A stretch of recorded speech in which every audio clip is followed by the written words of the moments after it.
नमस्ते बच्चों।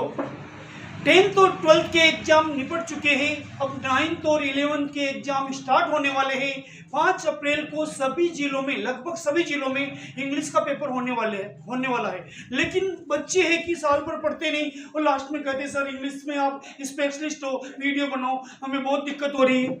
और मैं बच्चों से कहता हूँ बेटा साल भर पढ़ा करो। क्या साल भर कौन पढ़ते हैं सर, हम तो आर्ट्स के स्टूडेंट हैं, प्यार किया तो डरना क्या, आर्ट्स लिया तो पढ़ना क्या। ऐसे नहीं करना मेरे बेटे। लेकिन मैं आपको आज ऐसा फॉर्मूला बताऊंगा कि आप कम से कम फेल होने के बारे में तो सोच ही नहीं सकते हो और बहुत अच्छे नंबर ला सकते हो। इंग्लिश में ग्रामर आएगी 20 मार्क्स की। 11th क्लास में 5 अप्रैल को होने वाले पेपर में 20 नंबर की ग्रामर आएगी। उसमें 4 टॉपिक आएंगे, चारों ही 5-5 नंबर के होंगे। पहला है टेंस, वो भी 5 नंबर का। दूसरा डिटरमाइनर, वो भी 5 नंबर का। तीसरा प्रीपोजिशन, वो भी 5 नंबर का। मॉडल भी 5 नंबर का। इस ग्रामर को हम बड़े आसान तरीके से शानदार ट्रिक्स द्वारा चुटकियों में समझा देंगे।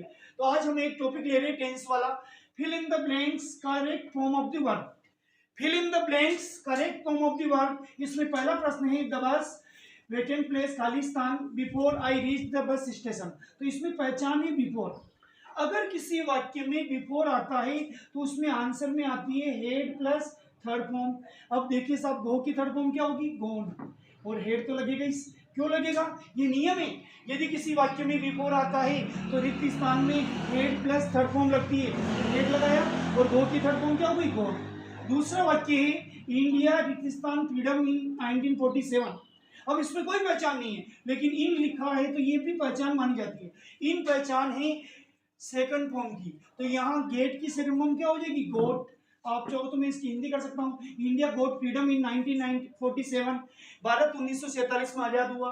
तो इनकी वजह से गेट किस में बदल गया, गोट में। और आप जैसे ही ये राइट करोगे आपको 1 नंबर मिल जाएगा। ऐसे 5 वाक्य आएंगे, 5 नंबर। पूरी ग्रामर कंप्लीट करोगे 20 नंबर। और ग्रामर कंप्लीट है, क्वेश्चन आंसर में तो तीर का तुक्का भी लग सकता है। अगला प्रश्न, तीसरा, ही रिक्त स्थान in that village for 10 years. तो ये फोर पहचाने हैज बीन या हैव बीन। एक वचन के साथ यानी सिंगुलर के साथ हैज बीन लगता है और प्लूरल के साथ हैव बीन लगता है। तो ही सिंगुलर है, क्या लगेगा, हैज बीन। और लीव जो वर्ब है उसके साथ आईएनजी लग जाएगा, तो लीव का लिविंग हो जाएगा। ये ध्यान रखना, आईएनजी लगाओ तब ये ही को हटाना। फिर से समझिए, यदि वाक्य में सिंस या फोर आता, इसमें फोर दे रखा, सिंस आ जाए तो भी यही नियम। यदि वाक्य में फोर या सिंस आता है तो रिक्त स्थान में हैज बीन या हैव बीन लगता है, तो ही के साथ लगेगा हैज बीन, और लीव का क्या हो जाएगा, लिविंग। अगला प्रश्न है, प्रश्न जब प्रश्नवाचक वाक्य हो उसमें कुछ नहीं सोचना, आपको डायरेक्ट सेकंड फॉर्म लगा देनी है। तो डिस्कवर की सेकंड फॉर्म डिस्कवर्ड। अधिकांश सेकंड फॉर्म में ईडी लगता है। वो डिस्कवर्ड अमेरिका, अमेरिका की खोज किसने की। प्रश्नवाचक वाक्यों में सेकंड फॉर्म लगती है, पक्का याद रखना। ये नियम सिर्फ 11th क्लास में, 9th 10th में ये नियम नहीं था। अगला ये साहब, ये अगला वाक्य है उसमें सीन्स पहचाने। मैं वाक्य बोल देता हूँ, सी रिक्त स्थान टीच ब्रैकेट में लिख रखा एस इंग्लिश सीन्स 2013। तो देखिए जब वाक्य में सीन्स या फोर आता है तो हेज बीन या हैव बीन लगता है। तो सी सिंगुलर है तो हेज बीन लगेगा, और टीच का हो जाएगा टीचिंग, वर्ब के साथ आईएनजी लग गया। अब सुनिए, वापस बोल रहा हूँ, यदि वाक्य में सिंस या फोर, ये बहुत इंपॉर्टेंट पहचान है, एग्जाम में निश्चित रूप से आएगी। यदि वाक्य में सिंस या फोर आता है तो रिक्त स्थान में हैज बीन या हैव बीन और वर्ब के साथ आईएनजी लगेगा। अगला छठा सेंटेंस, सुनील रिक्त स्थान ब्रैकेट में लिखा ब्रश हिज टीथ। सुनील अपना ब्रश करता है, नहीं अपने दांत साफ करता है। तो ये दिनचर्या का वाक्य है। डेली रूटीन वाले वाक्यों में वर्ब की फर्स्ट फॉर्म लगती और एस या एस लगता है। तो डेली रूटीन वाला वाक्य, ब्रश सुनील ही नहीं करता, हम भी करते, आप भी करते, मेरे बच्चे भी करते, मेरी बीवी भी करती। तो देखिए यहाँ ब्रश का क्या हो जाएगा, ब्रशेज, क्योंकि सुनील एक वचन है। तो इसकी हिंदी भी सुन लीजिए, Sunil brushes his teeth, Sunil अपने दांत साफ करता है। अगला वाक्य है दे रिक्त स्थान ब्रैकेट में buy a house in Bhilwara 4 years एगो। ये एगो पहचाने सेकंड फॉर्म की, याद रखना। यदि वाक्य में यस्टरडे, लास्ट या एगो, इन तीनों में से कोई शब्द आए तो आपको कुछ नहीं सोचना, सेकंड फॉर्म लगा देनी। तो बताइए बाय की सेकंड फॉर्म क्या होगी, बॉट, BOUGHT, बॉट यानी खरीदा। अगला वाक्य है उसमें पहचाने जस्ट। मैं बोल देता हूँ, संजय रिक्त स्थान जस्ट, फिर से रिक्त स्थान फिनिश हिज ब्रेकफास्ट। तो जस्ट जब वाक्य में आता है हेज या हैव प्लस वर्ब की थर्ड फॉर्म लगती है। फिर से सुनो, यदि वाक्य में जस्ट आता है तो हेज या हैव प्लस वर्ब की थर्ड फॉर्म लगती है।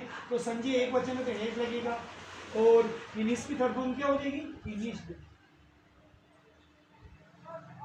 अगला सेंटेंस है, इसमें पहचान है एवरी ईयर। एवरी अगर वाक्य में आ रहा तो वर्ब की फर्स्ट फॉर्म लगेगी और एस या एस लगेगा।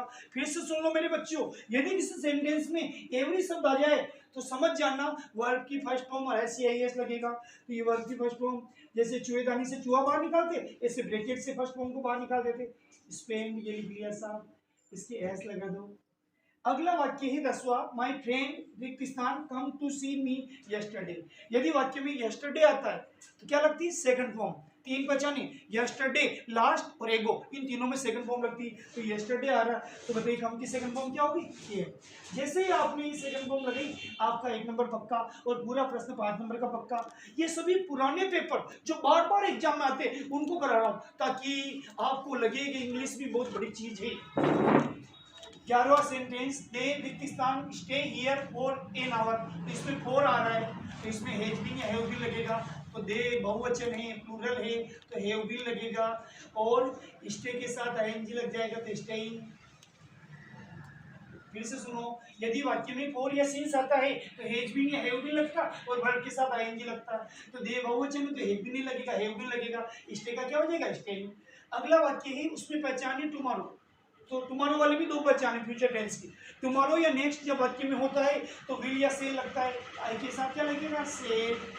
और ये वर्ब की फर्स्ट फॉर्म बाहर आ जाएगी, जैसे चूहेदानी से चूहा बाहर आ जाता है, अटारकी से उंगला बाहर आ जाता है, ऐसे वर्ब की फर्स्ट फॉर्म वर्ब से बाहर आ जाती है। आई और बी के साथ सेल, बाकी सब के साथ विल। कब लगता है, जब वाक्य में टुमारो आता है। अगला है ओपन पहचान है। अगला वाक्य, रमेश ओपन रिक्त स्थान कम ले। तो ओपन पहचान है वर्ब की फर्स्ट फॉर्म, ये वर्ब की फर्स्ट फॉर्म और सब्जेक्ट एक वचन हो तो एस या ईएस, ये लग गया साहब। अगला वाक्य है 14वां, माय फादर रिक्त स्थान पे माय बी नेक्स्ट मंथ। ये टुमारो और नेक्स्ट ये पहचाने विल और सेल की। तो माय फादर के साथ विल लगेगा और ये पे बाहर आ जाएगा